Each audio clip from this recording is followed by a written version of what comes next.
Welcome to the Pirate Broadcast, where we interview interesting people doing interesting things, where you can expand your connections, your community. Kindness is cool and smiles are free. And let's get this party started.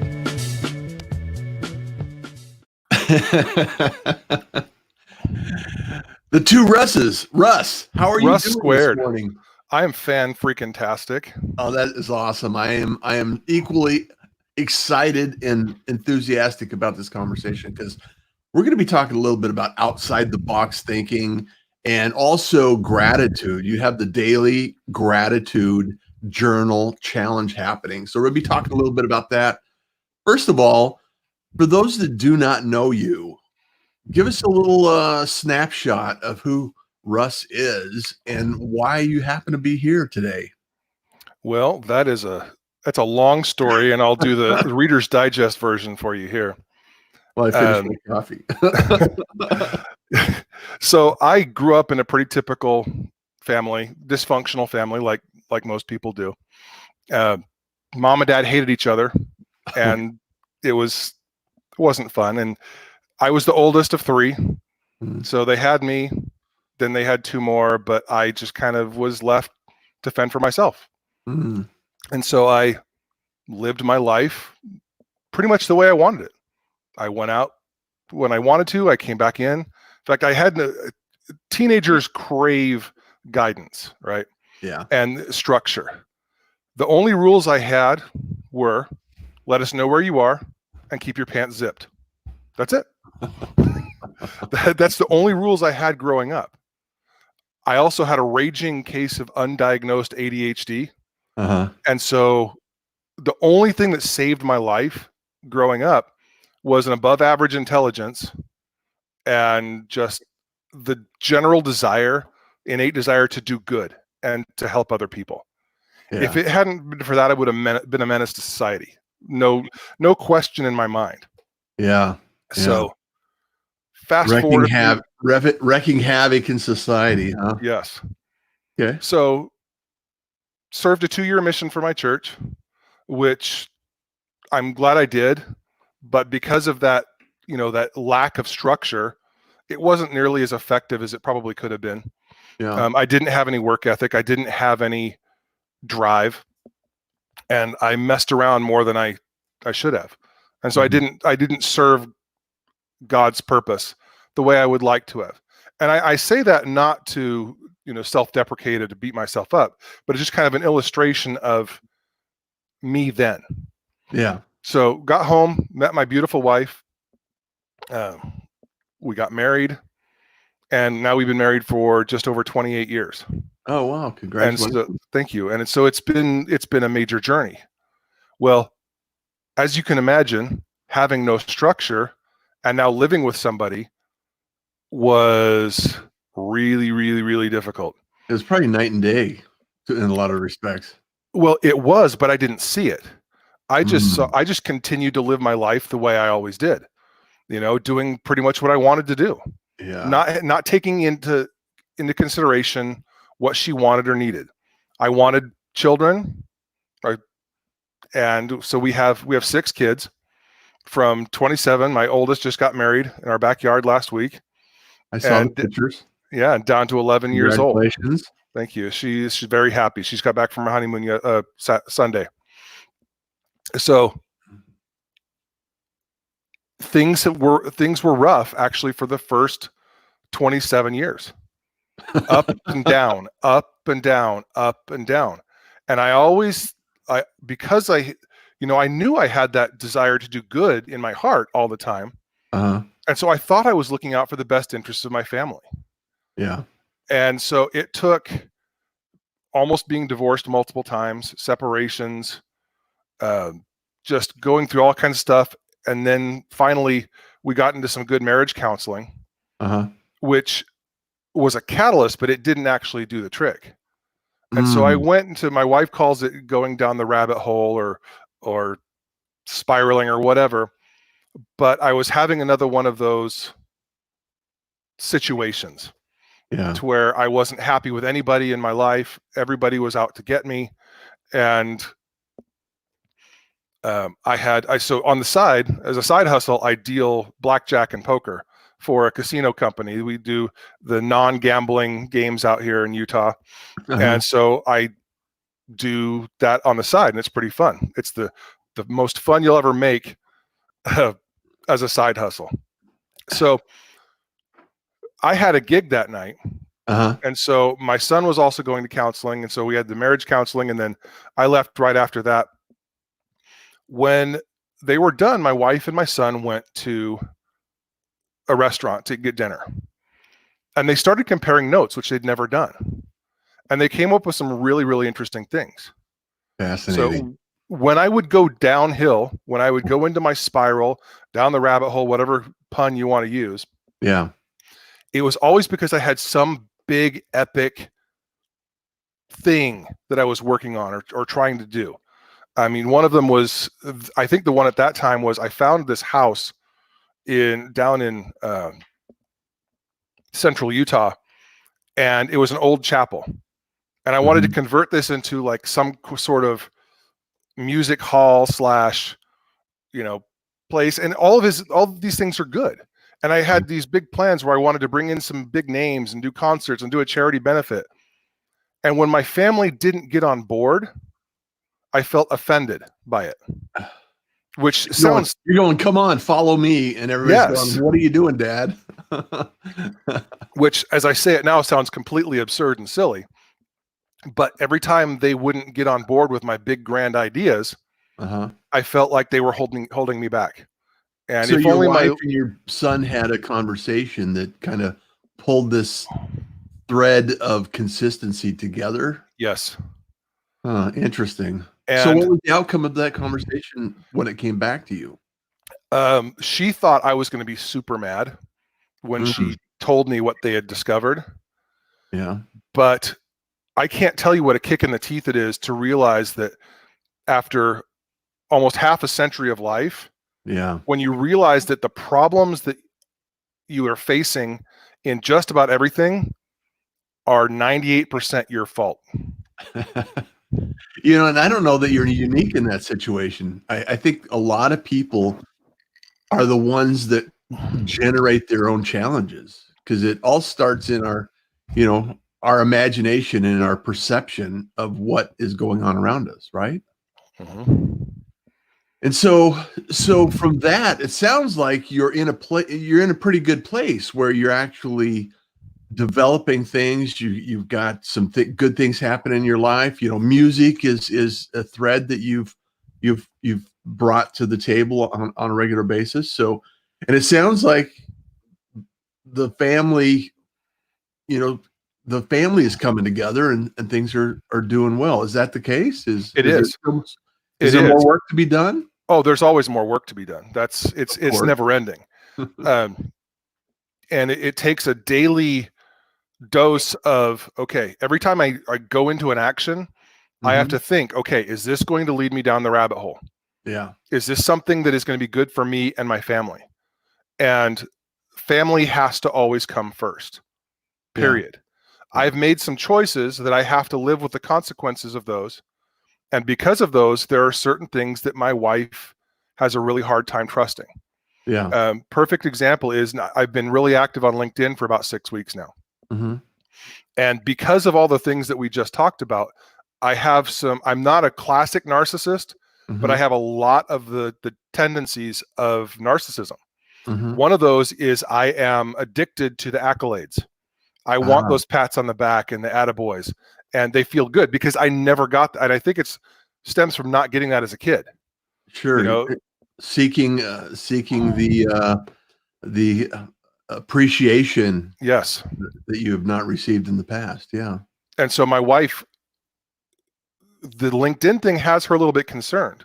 Yeah. But we went away this weekend and we actually had a really good conversation that almost sent the vacation in a different direction, but because we were communicating, which we never used to do. I would just hold on to things and I didn't want to get into a fight, so we wouldn't talk, but we're actually communicating now, which is a pretty new thing within the last year. And she voiced her concerns. I was upset, but You were upset because you didn't feel heard or understood, or you didn't feel like she was on board with what you were accomplishing? I felt upset because I want her to understand that this is different. This is different than every other time I've had these grand schemes because where my focus lies. Uh-huh. I joined a men's group a few years ago because I was craving connections. Yeah. I wrote an article a few weeks ago about how I love how LinkedIn uses the term connection instead of friends or Right. whatever. I need those connections. I'm an extreme extrovert. And so Mm. I joined this men's organization, which was really, really bad for me. The organization in and of itself probably isn't bad, Yeah. but because I went in there and I became an instant rock star just because I'm so outgoing and I have my music, I have all these different things going for me. I got those attaboys all the time. And I started venting about my wife who didn't understand me and all this stuff. And I started taking my children with me, which was Mm. horrible. And I didn't even see it. I Yeah. didn't even recognize that that's what was happening. And so now that every time I get into one of these situations, she's nervous. Yeah. And so I was really excited because I had a post that hit 1,000 views in under 2 hours. Mm-hmm. And I was excited about that. And Sure. it was what I'm trying to help her understand is it's not about the number of views. My good friend Sherry Luke, she taught me that 1,000 is that magic number. The 1,000 views is where you want, and that helps you know that it's being engaging. What I'm really looking for is people to engage and interact because Mm-hmm. I want to spread those blessings. And this is Yeah. actually a perfect segue into the daily gratitude journal challenge. Yeah. Talk And about that, because what is it now that you understand and appreciate you have this tendency, right? You're communicating with your wife, and so as a community, right? As a connection, we can actually maybe assist you in this journey in some ways, or kind of guard you against havoc and mayhem. I don't yep, know. It's one of those things that we have to, I think, is really important for us as humanity in the social fabric, is to help each other out. It's like I have a friend of mine that runs, Eric Tivers, who runs ADHD Rewired. And it's a community around ADHD and some of the things, the challenges that we have is all of these distractions that society bring to the table sometimes. yes. And I think it's great to have a cause and a focus, and it really allows us to have something that we can hold on to. And I think it's nice to have a positive outcome. So talk to us about what the purpose and the goal is with the daily gratitude journal challenge. Yes, I know that's a real mouthful to say. I did my first live video on Saturday and I flubbed. That's the only word. It was perfect, except for I flubbed that phrase. The purpose behind it is I've tried to, for some time, to every night write down 3 things I'm grateful for Mhm. to kind of reframe my life. And so I posted that, and my friend Sherry said, try doing it in the morning and watch your life change. And so that was really profound for me. Yeah. So because I was looking for things to post about, I was looking for content, I decided to kind of do a 2-for-1. And so I Mhm. started doing my challenge Yeah. online. And every morning I get up, and one of the first things I do is I write a little post about what I'm thinking about, and then I do my 3 things I'm grateful for. Yeah. I haven't done today's because I'm going to be linking this because I'm grateful for this opportunity to Yeah. talk with you and to kind of share my message a little bit. And guess who else is on the show today? Gabriel, buddy. Gabriel. So you're going to be on Gabriel. You're going to be talking to Gabriel tonight too, as well. I will. I'm really excited for So that. there's a couple of things to be grateful for, right? Yep, absolutely. And so even when I go away with my wife for the weekend, Uh-huh. we have an understanding. I don't touch LinkedIn other than I get up, I do my quick journal entry, which on the weekend doesn't include tagging anyone or an article. It's just, these are the 3 things I'm grateful for. Yeah. So that I can spend my time with her. I can focus on her. I don't get nearly the traction, but I keep the momentum for me. And well, I think it's about presence too. Yes. Being present.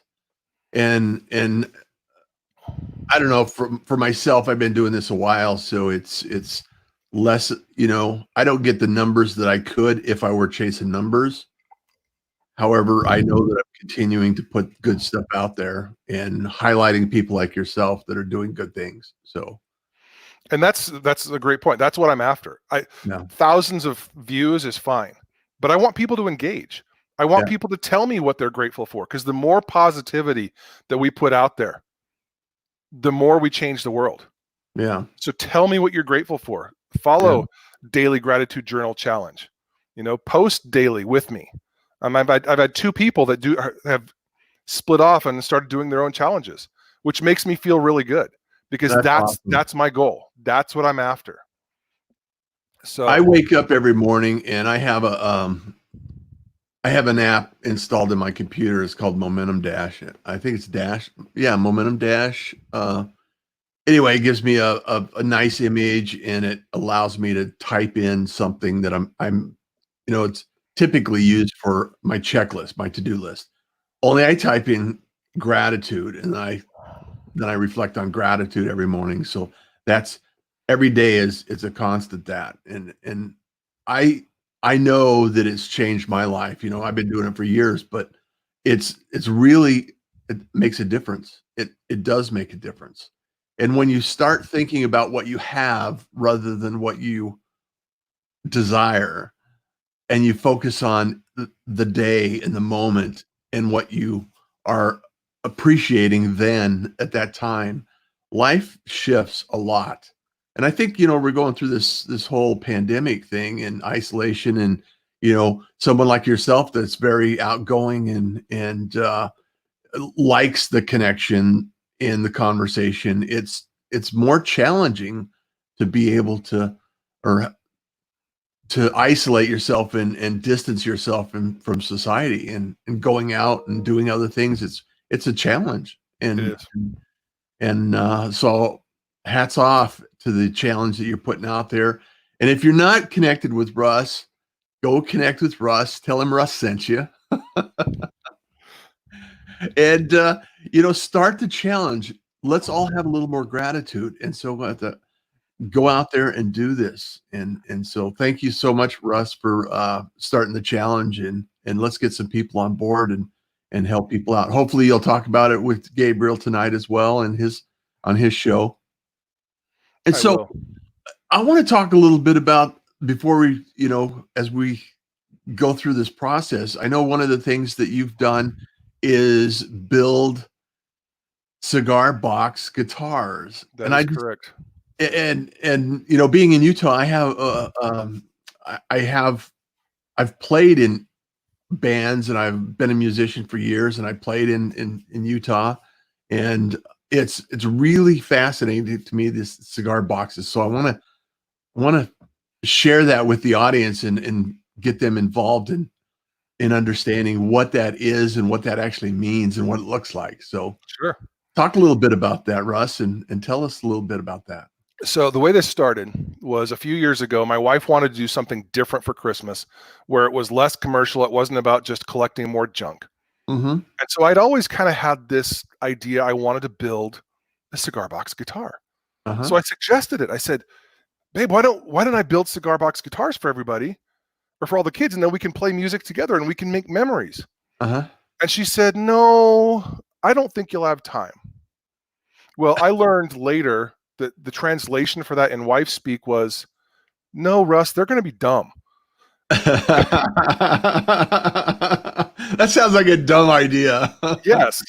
And so I decided to do it anyway. I found on our local classifieds, I found a lady that had like 5 different cigar boxes for $20. Oh. So I picked those up. Uh-huh. I started with a very simple challenge. I wanted to build a guitar in an hour. And it was quite literally, if you go out to my Instagram, Russ DeSomer I think it's Russ DeSomer. Uh-huh. You've got it linked in the description, I think. It shows that very first guitar, and it is literally a rectangular box with a stick through it, and you play it with a slide, and it's super fun. And I built it in an hour. Oh wow. And from there, okay, so now proof of concept was there. So then I built a regular, more traditional looking guitar and made tons of mistakes on it. But I did that on purpose so that I could learn from the experience before I started into making the instruments for my kids. So now that I've got this all down, and mind you, this is before I moved to my house here. In this house here, I've got a full shop in my garage, and it's a wonderful place to work. I had a 2-car garage that was half full of crap, and I had no place to do it. So most of it was done with battery powered tools from the back of my car. But I wound up innovate. I had to. I had no choice. And so my daughter was going to be learning ukulele in school. So she's about to turn 15. So I made her an ukulele. And actually a friend at work who plays the ukulele said it plays like a $500 ukulele. Oh, wow. And it turned out really well. I made for my son, I made a 22-inch scale DeSomer. And so it's a diatonically fretted so that you can never play a wrong note. It's always in the key, whatever key it's in, which is, I think it's tuned to D. Oh, and then for my youngest, I made another one-string diddly bow. And I think I was blessed. And I'm a very spiritual person, and I think that my Heavenly Father does things, and he puts people in your lives, and he helps you, and sometimes he lets you do better than you should. And those initial instruments turned out better than probably 3 or 4 of my next instruments. Oh wow! But I think that was necessary for me to be able to carry the momentum to do what I'm doing now. Build the enthusiasm. Yes. That's fascinating. So you had a happy Christmas.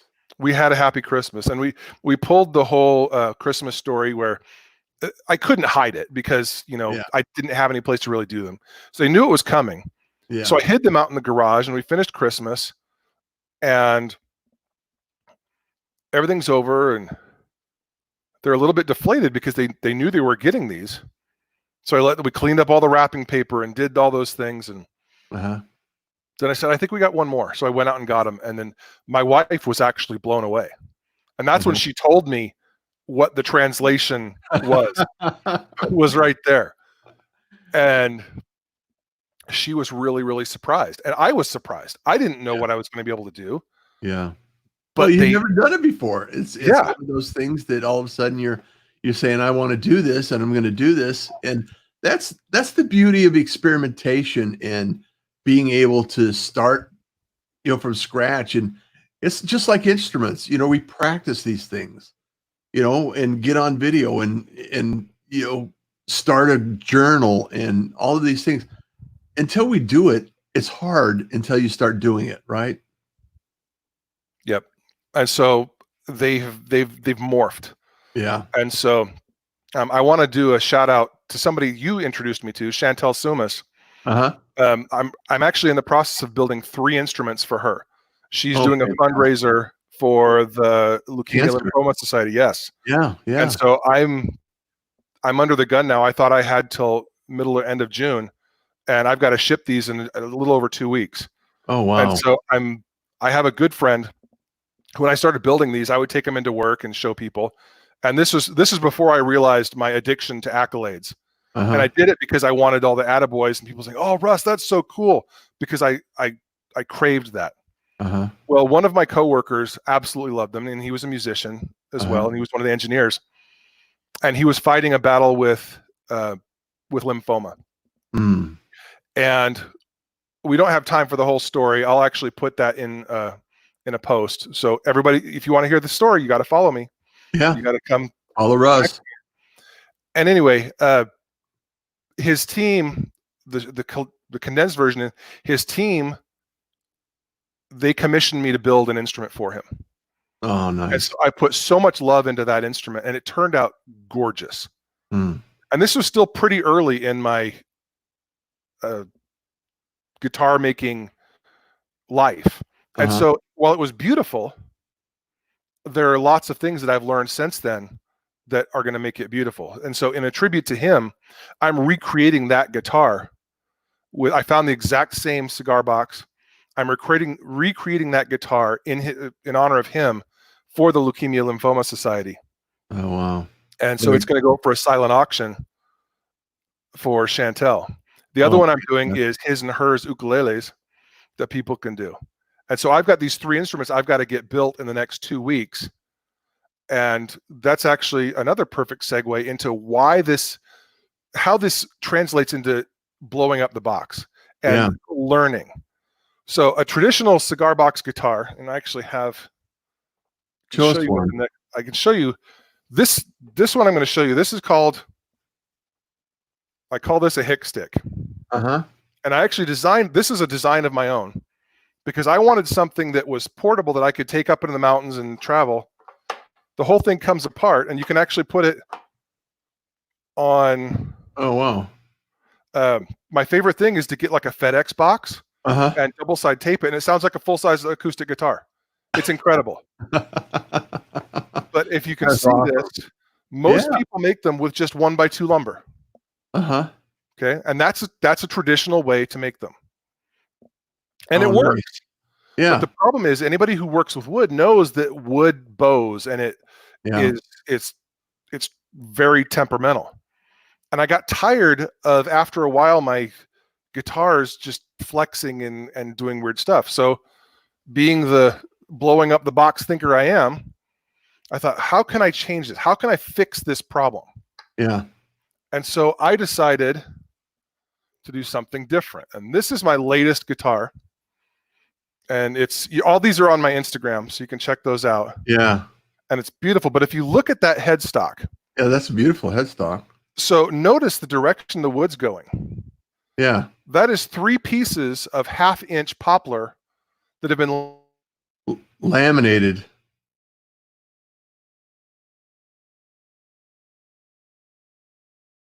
Did we lose you?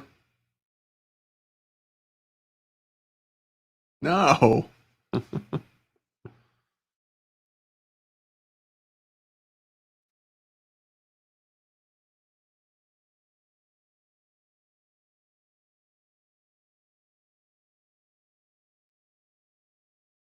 Did we lose you, Russ?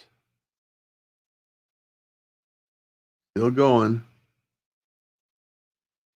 Well, I'm not sure if Russ can hear us. I'm not sure if you can see us. Russ was talking about his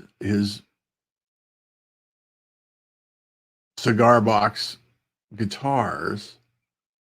And as you know, right now we're going through a phase where the challenge we have is that we have looks like he lost his connection. So unfortunately, we're going to have Russ back on another show and talk about what we're doing here and everything else. We lost Russ. Yeah. Dare I think we lost Russ. I'm so sorry. Anyway, I will bring Russ back on. We'll talk about his guitars. I should probably introduce him. Mel, do you think we should introduce him to Nick Kotok since they're both in Utah? Anyway, I will, we'll be back. Never fear. We're going to go ahead and we're going to wrap this episode up, and I'll follow up with Russ. He'll be on Gabriel's show tonight. Go check out Gabriel. Follow Gabriel. He's online, and Start From Scratch podcast. He's out there. He's doing the show. And so it's really a matter of being able to find out what you're doing, why you're doing it, and everything that goes along with it. So with that, kindness is cool. Smiles are free. Oh, he came back. Let's get him back. We lost you. Yeah, I've got 2 internet connections here at home, and I forgot to check to make sure I was on the closest one. And we went all that time and we dropped. So I was just closing out the show, and I said, well, we'll have to have Russ back on since we lost him. So, however, and we'll do that, Russ. We'll bring you back on. We'll talk a little bit more details. And I was telling everybody that I have a good friend that's built banjos. He's done inlays. He's built guitars. He's rebuilt guitars. He's a master craftsman and all this. And it would be great because he's up in Ogden. Oh, nice. And I'm not sure where you live. My new son-in-law is from Ogden. Okay. So, and I'm about 25 or so miles south of Ogden. Okay. All right. Hook us up.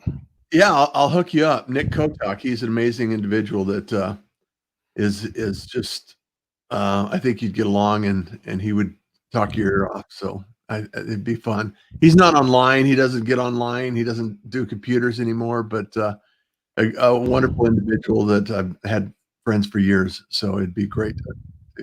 And he loves to talk about the craftsmanship of, building things like what you're doing. So it would be fun. Also, so you're building these guitar for Chantel and the fundraiser. And so people can find you on Instagram as well. What's your Instagram handle? I believe it's Rusty Summer. You linked it. Rusty Summer. We'll put it in the show notes and put it on russjohns.com/pirate broadcast.